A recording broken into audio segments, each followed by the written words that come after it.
একদিন গভীর বনে এক ক্ষুধার্ত শিয়াল আর বাঁদর একসাথে হাঁটছিল।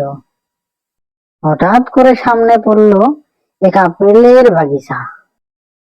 শিয়াল বলল, চল। ভাই আপেল খাবো, আপেলের বাগিচাতে গিয়ে আপেল খাবো পেট ভরে। বাঁদর আপেল দেখি ও ঝাঁপিয়ে ঝাঁপিয়ে আপেলে গাছে উঠে গেল, আর শিয়াল নিচে থেকে তাকিয়ে তাকিয়ে হা করে বসে আছি।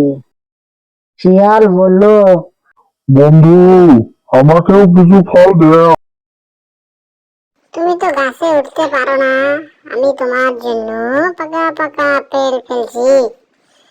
আমার মতো বন্ধু থাকতে তুমি টেনশন করো না। বাঁদরে বলে এক এক করে অনেক পাকা আপেল ফেলছে। শিয়াল সব ফল খেয়েছে। ফল খেয়ে ভাবলো, এবার বাদুরকে একটু বোকা বানাই।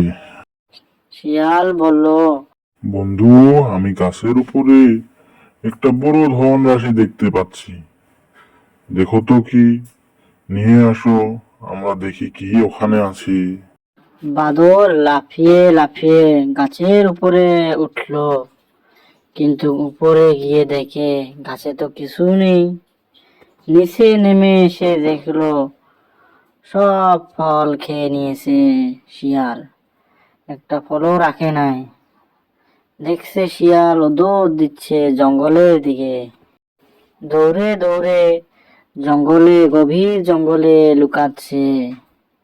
বাদর রাগে তার মুখ একদম লাল হয়ে গেছে, আরো বলছে, থাকিস তোর একদিন কি আমার একদিন। ও বাদর লাঠি নিয়ে মারছে ঢের। আরো বলল, রে বেটা, তোর একদিন কি আমার একদিন, তুই চালাকির ফল একদিন তোর গায়ে পড়বে, কত চালাক তুই।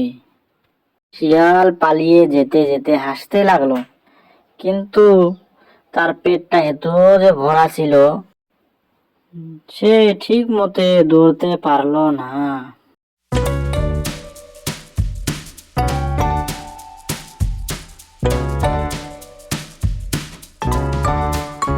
সে হাঁটতে হাঁটতে একটা পাথরে লাগিয়ে পড়ে গেল। পড়ে গিয়ে সব পোকা পাকা ফলগুলি বমি করে দিল। হুর, হুর, হুর।